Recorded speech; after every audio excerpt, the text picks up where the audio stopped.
Ikhwani, and this allegation is thrown around left and right, calling this an Ikhwani, calling that an Ikhwani, as opposed to a real one. Tight. Question says, what is the difference between a real Ikhwani from an alleged or supposed Ikhwani? First and foremost, we have to get into what does it mean to be an Ikhwani. All right? Because most of us, we hear these different terms, Ikhwani, Khariji, Halabi, this, and that, and most of us really don't know what these terms mean. Hizbi, all right? Most of us don't even know. In brief, an Ikhwani is someone who is being attributed to a group. And this group is considered to be a hybrid of political movement and religious revival, islah, all right? Religious rejuvenation, all right? Religious revival, okay? A political group and a religious group, al-Ikhwanul Muslimun. And basically, when someone is being called an Ikhwani and being attached to this group, they're basically saying that you're Ahlul Bid'ah, you're a person of innovation, and that you're a deviant, and that you're from the 72 sects that are going to go to the fire of hell.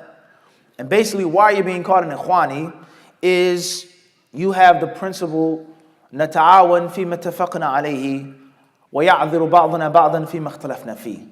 As one of the great leaders and pioneers of the Ikhwan al-Muslimin, Hassan al-Banna, he was claimed to have said, and this is considered to be one of the cornerstones of their constitution. Listen carefully, listen very carefully, don't be hasty. It says, نتعاون فيما اتفقنا عليه.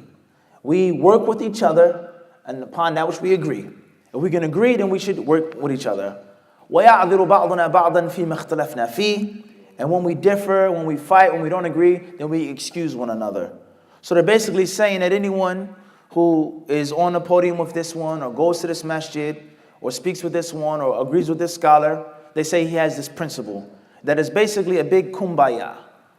The Muslims just get together and we sit in a circle and we sing. Bid'ah, innovation, kufr, shirk, shia, rafidi, it doesn't matter because I am an Ikhwani. All right, but understand this? This is in brief. Now, is that principle wrong or is that principle incorrect? Is it partially right and partially incorrect? It says, when we agree, we should work together. And when we disagree, we should pardon each other. One interpretation of this qaida is no enjoining of the good and no forbidding of the evil. One interpretation of the second half of the qaida is there is no criticism. There is no refutation. There is nothing that's correct. Just do whatever you want to do. As we said, a kumbaya. Just Muslims, La ilaha Muhammad Rasulullah. You want to sing, you want to dance. Allah is above the throne. He's in every place. Say whatever you want to say. I'll excuse you. I won't criticize you. If that's what you mean, then Allah is no doubt. That's a problem. No doubt, Islamically. Not because of a scholar, but because of the Kitab and Sunnah. As far as if you mean by that qaida, or the second part of that qaida, is that if it's an issue of ijtihad that we can't agree on, we can agree to disagree. I don't feel that that's correct, but I know who you are as a person, where you studied, where you come from, what's your background. I don't agree that you should have made that statement. Or I'm sitting on a podium, and I'm going to be real, I'm sitting on a podium. Abu Sama, Ali Davis, Shadid Muhammad. It doesn't mean that I agree with every single word that comes out of the mouths of these three speakers. It does not mean that, nor does it necessitate that for me to sit up on a panel. But according to some people, if I'm up there and they say something which is wrong or questionable, then I'm an Ikhwani because of that principle. Let alone the first half of the principle, is that correct? If the Muslims can agree, should we help each other out and work or not? So basically, calling someone an Ikhwani or Khariji or Murji, so on and so forth, you have to know what the word means. You have to know the history of the word. Everybody understand this? That's first and foremost. Secondly is, what is a real Ikhwani or a fake Ikhwani? That's a very long discussion. But if I'm striving towards unity, and I'm striving to help people, to bring people to the Sunnah, and not to push them out, does that mean I'm an Ikhwani? And if that's what the Ikhwan al-Muslimin do and say, is that wrong? If the Sufis say we want to make dhikr of Allah, I'm not supposed to make dhikr of Allah? I can't give a lecture and say, Udhkur Allah dhikran kathiran, mention Allah abundantly. If I say divorce the dunya, take the dunya outside of your heart, does that mean I'm tablighi? And if the Jamaat tablighi, if they say that, does that mean that that's what? Wrong. If the people, if they pray, they say, oh, we shouldn't pray? So we have to have a bit of common sense now. Everybody understand this? And there are many people, we had a discussion last night, me, Brother Alameen, Brother Suleiman, we were eating dinner about disclaimers. And we said that it's such a bad time in which you have to make a disclaimer upon that which is in the kitab and the sunnah. If I say we need to be unified, I have to make a disclaimer upon kala. We need to fight. The Muslims need to make jihad right now. You can't say that. You have to say kala. And Allah Azza wa Jalla and His Messenger mentioned these things, salah, jihad, dhikr, unification, whatever, in a general manner. And there are other places in which they're mentioned in a detailed manner. Everybody understand this? So when we open up this door, what you have to say, what you can't say, that's clearly in the Quran and the Sunnah, we have forsaken and betrayed the way of the Salaf initially, from the beginning and the end, because that is their way, to take what's in the Kitab and in the Sunnah. So it's a very dangerous issue, calling people names. If I do something, if it's an issue of ijtihad, don't make it like an issue of ijma'. Everybody understand this? And as we said, a problem that's in the Middle East, it does not mean that you're supposed to import it and throw it into the ghettos of East Orange, New Jersey. That's ludicrous. And that's going to cause chaos as it has done over the last 20 years, the purpose of the conference. So that's in brief, ya akhi, who is and who isn't Ikhwani, calling people names, calling people terms. It's a vile, immature thing that many people do, scholars and students. And you have to avoid, because you're going to be asked about every single word that you made on Yawm al-Qiyamah. He may be an Ikhwani, he may be wrong, he may be right, but you're responsible for your own tongue. Wallahu alam. And I know there are many people that may not agree with this. I know there's some people sitting right now with a phone, with a recorder. You heard what he said? He has the principles of such and such, and such and such and such and such and such. Who cares? Next question. Yesterday I was sitting in the audience, and one of the speakers said, I don't know who said it, but it made me think for a second. We were talking about Saudi Arabia, and Saudi Arabia being under the Sharia. And I was kind of disenchanted because we didn't get the opportunity to ask the students of knowledge individually about that particular question. But that's not my question here today. My question here today is something that I'm hoping that I can benefit from, and some of the brothers may have the same thought in their life. In the seerah, and correct me if I'm wrong, because I have no problem being corrected in public. I think that all of us can benefit any time that we can be corrected in the proper light. That the seerah is the weakest of the knowledge, in Islam, because many people who are writing about the seerah, they exaggerate.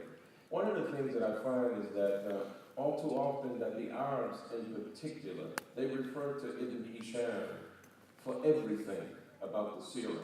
I was wondering what your opinion was in particular about Dr. Salabi's seerah, his writing in the seerah, and in the broader perspective of the question, whose seerah do you highly recommend in terms of being a student of knowledge, having read in the seerah? Question is summarized in the following points. With regards to the seerah, is it true that the seerah is the weakest branch, quote unquote, of authenticity? Naam, of scholastic veracity, yani, what's authentic, what's strict, what's laxed? And the scholars dependent upon Ibn Hisham's works, the book of Dr. Ali Salabi, so on and so forth. In brief, the scholars of Islam, they dealt with the hadith of the Prophet ﷺ in a scientific manner. Everything, how they dealt with the words and the statements that were attributed to Muhammad was scientific. It was ilmi, it was manhaji. It was systematically scientific. What belongs to him and what doesn't belong to him. A weak narration, an authentic narration, is it accepted, is it rejected, are there details? Everything is based off a detailed science. Clear on this? So, the general rule is that when it came to hadith on halal and haram, things that were mandatory, obligatory, things were permissible, the scholars of hadith were most vigilant in this aspect. In this aspect, they had to be very strict on saying what's mandatory and what isn't upon the people. When it comes to virtues, stories, different heart-softening narrations, they weren't as strict and they weren't as harsh. Did they fabricate? Did they make up things? Did they pass on? Not necessarily, but they weren't as what? As harsh. And the same applies to some issues of seerah. To some issues of seerah. As far as the issues that determine halal and haram, it goes back to the previous qaida. As far as the issues which shed a negative light upon the Prophet Muhammad, and disrespect him. And it's a means of immorality, a means of cowardice. The Prophet was this, he said he was going to do this, he was so on and so forth. That's a different story.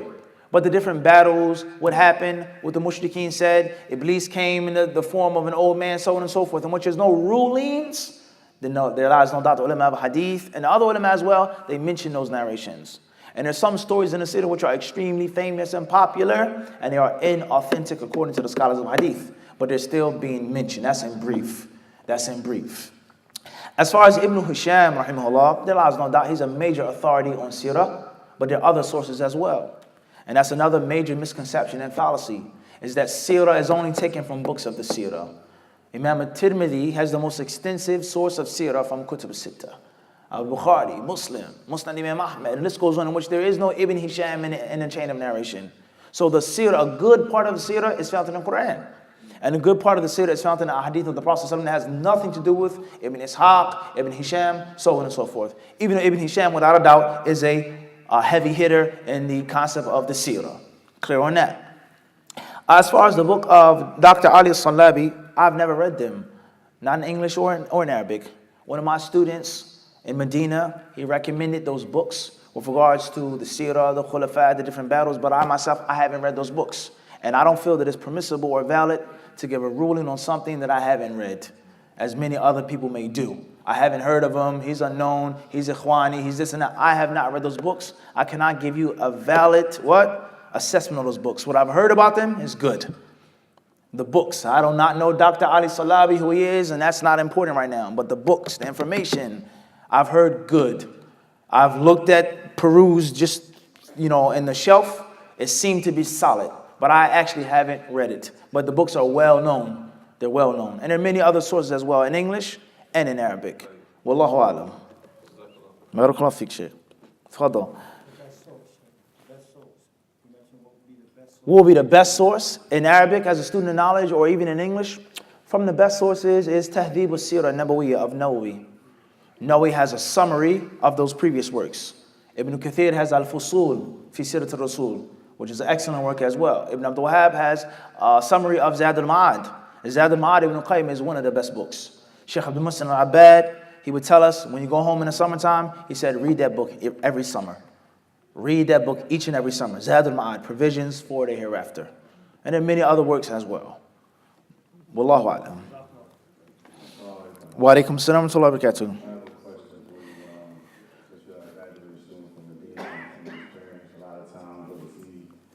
Studying for an individual that's trying to become a student or make his way through. I have a question on an ayat. An ayat 59.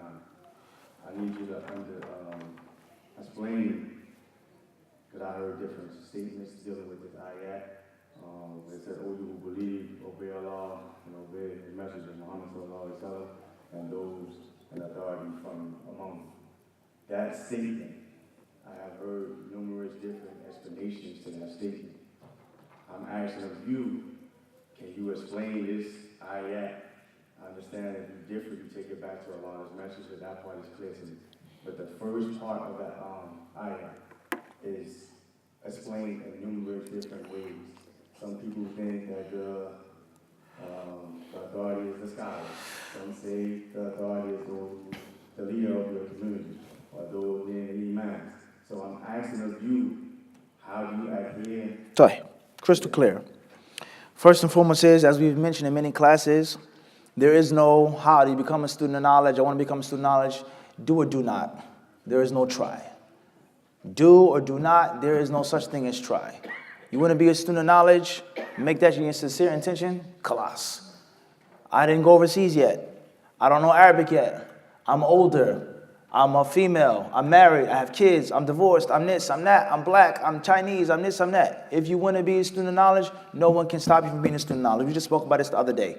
In the class on Lulu Marjan. Student of knowledge is not a dress. It's not a race. It's not a color. It's not a sex. It's not a gender. It's not a madhab. It's a philosophy, a mindset. How you carry yourself as a person. Everybody understand this? You can be a student of knowledge in your bedroom in your house, in your living room in your house. And you can be a layman in Yemen or in Medina. Listen carefully. You can be a layman or a lay woman in the halaqah of the sheikh. And you can be a student of knowledge in the United States. Because the person who's sitting in a halaqah with the sheikh is not listening. He's not paying attention. He's not focusing. He doesn't care about studying. He's just friends with the sheikh. Or I'm the sheikh's son. Or I'm his driver. Or I'm the link. This is a reality between the brothers in the West and the sheikh. Someone is good to refute it, they come to me. They need to sit down, a majlis, a tawbah, they what? They come through me. But you ask him, I'm not a student of knowledge. And he's with the sheikh day and what? Night. You're in America, you don't know Arabic, you've been incarcerated, so on and so forth. You can be a serious student of knowledge based off of your mind, your head, how you think, how you look at life. I want to learn, I want to study, I love knowledge. Knowledge is more important than anything else and anybody else. That is an initial phase of being a what? Student of knowledge. After that, you learn Arabic, your dress code, your behavior, you cover your head, how you carry yourself, and the list goes on. And all of the videos and books that we have explained, the etiquettes of a student of knowledge. Clear on that?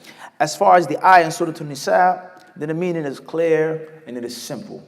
Allah Azza wa Jal, He says, Inna Allah ya'murukum. And you have to look at the context of the ayah. In Surah An-Nisa, when it was sent down, and why it was sent down. And many things that are spoken about in Surah An-Nisa, such as marriage and divorce, or specifically marriage, orphan women, inheritance. Everybody understand this? Allah Azza wa Jalla talks about jihad in Surah An-Nisa. He talks about the munafiqeen in Surah An-Nisa. He talks about the Jews in Surah An-Nisa. And from the problems that the Muslims were facing in Medina were the munafiqeen. And the Sahaba that weren't necessarily cultivated yet with regards to following and listening and obeying and fighting. Everybody understand this? So Allah, He commanded the believers, Ya ayyuhalladhina amanu ati'u Allah wa ati'u ar-rasula wa ulil amri minkum. Listen very carefully to this critical analysis. Allah says, He speaks on 3 different people, quote unquote, 3 different classes. Allah says, Allah wa rasul wa ulil amri minkum. 3. Allah, His apostle, and those who are ulul amr, whatever that means. That's the actual question. But the word obedience was only mentioned what? 2 times. What is this? It's an inconsistency in the Quran. It's a contradiction of the Quran. It's from the sloppy grammatical style of the Quran. This is what the Orientalists want to say. Or the people who are supposedly academic scholars. But they don't understand. The reason why Allah only mentioned obey twice is because there are only 2 or 3 classes that have absolute obedience. At-ta'atul mutlaqa. Absolute obedience is for Allah. Do you understand it? Do you know it? Do you want to do it? Is obey if it's in the Quran. And absolute obedience to the Messenger of Allah alayhi salatu wasalam with the same conditions as well. Obviously, how to understand the hadith, that's a different story. A ruler, whether it's a scholar, a leader, a king, a president, a sultan, an imam, your father, your husband, your mother, their obedience is never, ever absolute. And from the sick and perverted things that I've seen and heard in my life is that when I said that I made this statement, there were people that were upset with it. How can you say that the scholars don't have absolute obedience? A'udhu billah. There's no human being after Muhammad sallallahu alaihi wasallam that has what? Absolute obedience. The obedience is only relative. A woman must obey her husband if her husband tells her to do that which is good. A child only has to obey the parent if the parent tells the child to do that which is what? Good, that which is not haram. Bil ma'ruf. A ruler, a leader, a king, whatever. You only obey him and that which is what? Ma'ruf. As long as it is not haram. If they say stop at a traffic light, you have to stop at a traffic light. The traffic light is not obligatory, but it isn't what? It isn't haram. It's ma'ruf. It's good. It's a general positive thing. So therefore, absolute obedience for Allah and for His Rasul. Period. End of sentence. Relative obedience, scholar, ruler, mother, father, imam, king, khalifa, sultan, and the list goes on. Clear on this? As far as who are ulul amr, then the pious predecessors, they said different things. Some of them said that they were the ulama, ahlul ilm. Some of them said that they were the hukam, the rulers, the leaders. And what's meant by rulers and leaders are legitimate rulers, legitimate leaders. If a man has a wife and he divorces this woman according to the sunnah, and she has 3 menstrual cycles, and she becomes pure after that menstrual cycle, she is no longer his wife. She is no longer his wife. And he says, get up and pray right now. Cover your face and your hands right now. Give sadaqah right now. Does she have to obey that man? Why not? Why not? He's no longer the legitimate what? Ruler of her anymore. And the same applies to leadership. The leadership has to be what? Legitimate, Islamically legitimate. Very important. Everybody understand this? So therefore, there's no contradiction. Sometimes the scholar is a ruler, such as a qadi. He gives a ruling. He makes a judgment. Sometimes the scholar is a ruler, such as a mufti. He passes a fatwa that's in accordance with the kitab and the sunnah. You don't have an option. It's clear and lucid, plain in accordance with the kitab and the sunnah. You have to take that ruling. Everybody understand this? However, if he says something that is not clear, that is against the kitab and the sunnah, then there's no obedience to that. And sometimes a scholar is not a ruler, and he gives a ruling or he gives a statement or advice, and that's his own advice. Jazakallahu khairan. May Allah bless you. May Allah reward you, Sheikh. We do not have to take that advice. It's not mandatory. Everybody understand this? It depends on who it is and where you are. There's some imams that are to be obeyed on the level of their imamship. But I said, go cut somebody's hand off. Go flog this brother, as we said last night. Flog him in the basement. Now I'm for drinking. Put the hudud on him in the basement. You don't have to obey me because I don't have that type of authority in America. Everybody understand this? So there's no contradiction. Sometimes it's a scholar. Sometimes it's a ruler. Anyone who's in charge of you. And as long as they tell you to do that which is not haram, and as long as this command falls under their jurisdiction. And if it's outside of their jurisdiction, you don't have to listen to them. Scholar, ruler, mother, father, whoever it is. Your father says, you can't marry this woman. No. You don't necessarily have to listen to your father in that. Try to take his advice. Try to obey him. Try to be pleased. Think about it. Maybe he sees something about this girl that you can't see. Perhaps. But he does not have that jurisdiction to dictate to you every minute detail of your life. And the same applies to what? A scholar. And that's one of the problems of America. That's one of the problems of America, is us stepping out of our jurisdiction. Let's ask one basic question. This is no disrespect to anyone. And Allah knows I don't mean this with any disrespect. Is it, if we had a person of knowledge in America, and he said that someone has to be an imam of a masjid in Saudi Arabia, or he can't be an imam of a masjid in Saudi Arabia, he shouldn't be the one who leads the salah, he shouldn't be in charge, what would they do? What would they do with this statement, Al-Amin? That's it? What would they do? Would they listen to that statement, or maybe something worse than that? What would they say? So how does it what? Then obviously the next one said, well, the knowledge is in Saudi Arabia. We don't have no knowledge. Maybe. But what if we do? And until when are we going to say there is no knowledge? Everybody understand this? So there's advice, and then there is bullying someone and forcing someone. And that's a problem. Clear on that? Wallahu a'lam. Any other questions from the brothers or the sisters before we stop? Fadl. You said the word ikhwan. This word's been thrown around for like a long time. Even one of my close friends was called an ikhwan. Like in Philadelphia, it's a real loosely word that's thrown out a lot. What I get from ikhwani, I lived in Egypt, and like the only ikhwanis that I know is the people from, Egypt. Is that an authentic term to use for somebody, or can you break it down a little bit? The basic line is, Akhi Kareem, is that when a person is ignorant, he has to abuse. Okay? And a barrel doesn't make noise until it's empty. People that say empty barrels make noise are the most empty. No, a barrel doesn't make noise. You can't shake it and rock it unless it's what? Empty. So if I don't have no scholastic knowledge to refute you, and this is those who say that we're against refutations, you can't refute people that have lied. That's not true. We never ever said that. If you can refute scientifically with the dalil and be fair and just, marhaba. But if you're too weak to refute, if you're too weak to prove based off of the words of Allah and His Rasul and the ulama clearly, then it's easy to just abuse. I don't like him, or you can't sit with him, or I'm a fanatical follower of someone. He's an ikhwani. Everybody understand this? I'll give you one story, and I can't answer that question in detail because not enough time. When they were in Medina, in a bookstore, Darul Nasiha. So a brother was talking to another brother, two American brothers. So he says, I'm going to, go meet with brother such and such. So he says, no, you shouldn't go with that brother. You shouldn't go meet with him. He said, well, he's going to teach me. He's going to have, no, don't go with him. So he said, why not? Why can't I go with him? He says, because you shouldn't. So he asked him, why not? He seems like a beautiful brother. He says, well, you ask the scholars, man. Why are you asking me? Just like that in a bookstore. Why are you asking me? I don't know. Just like that. Everybody understand this? So if that doesn't work, then the easy way is to say, he's an ikhwani. He has principles. Because I don't have no actual solid knowledge, so I just call you a name. Everybody understand? And the same applies here to this country. Someone they don't like, who speaks out against them, they give them a label. Everybody understand this? So that's sad. Tfadal.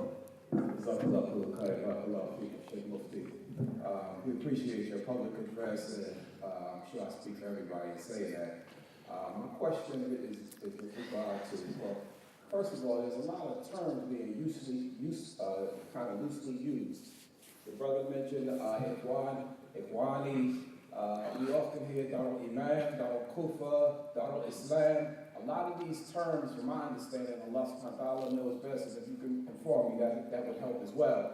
A lot of these terms are contemporary terms, and I don't recall in the books that I've read hearing about a lot of these particular terms. Darul Islam, Darul Imam, Darul Kufa, which again seem to be contemporary terms. What purpose do they serve? Is my question. And also, if there's a detriment to these terms, what would be the detriment in those terms? Right. I've been informed that this is going to be the last answer. And as a benefit, it's clearly going to be the last answer, but as a benefit for further speakers and students of knowledge, the scholars of public speaking, they say that you should never ever tell the people that this is going to be the last answer. And the reason why, the wisdom behind that is what? Is that you don't know how it's going to end. And you never ever want to end your session on a bad note. They say that you should say, we're running out of time. This is going to be from the last answers. But you might have to come back. But this is going to be the last answer, inshallah. Tahir. I would say this to you, my dear brother in Al-Islam. May Allah bless you for your kind words and make us better than what you think. A brief piece of advice is to look at the historical context of some of these words and terms. And the mixing of political strife in the Middle East and the Islamic movements, especially the term hizbi. What is the context? What's the original usage of the word hizbi? A hizb. Someone who doesn't sit with a specific scholar, someone who has his own classes, or someone who's an actual hizbi, part of a political party, partisan, communist, Democrat, Republican, a Nazi party member, a party. So the political usage now trickles and flows into the what? Islamic usage. And then it's abused, it's spread out, and it's stretched. And anyone that we feel comfortable, we label him. So you have to do that. I can't answer that in a few minutes. You have to read about that. Ikhwani, Hizbi, Khariji, Halabi, Ma'rabi, this one, that one, flan. As far as the detriments, then bi'idhnillahi ta'ala, the detriments is that you're going to be held responsible for everything that you say. Everything that you do, you're held responsible. You may be right. This person may be a deviant. Perhaps he is. But are you willing to make that gamble with your soul in a day of judgment? Everybody understand this? Are you willing to throw the dice with your heaven or hell with that statement? And most importantly, do you need to say something? I thought we were supposed to follow the scholars. Scholars have dealt with them. Why do I have to give them a name and call them a title? In other words, let them gamble. I don't have to gamble. This is for the layman. Obviously, there are more details. A very long, extensive question or answer can be given. That's in brief. To be mindful of what you say because you're held responsible. The Prophet ﷺ, he says that the slave may make a statement from Allah's good pleasure, and we know that it will reach how far it will reach. And he doesn't think that it's of that weight and that of importance. And the slave may make a statement, min sakhatillah, from the anger and wrath of Allah, and it may reach what it may reach, and he never had any thought that it would reach that grave nature. So be mindful of what you say about a person, good and bad. Don't go extreme in praising someone, and don't go extreme in hating someone. Wallah, that's in brief. Jazakumullah khairan for your time. May Allah bless you all. Anyone who wishes to ask any other questions, you can always go to the website, www.hadithdisciple.com, to send your questions. Allah knows best. Jazakumullah khairan. Can you repeat that?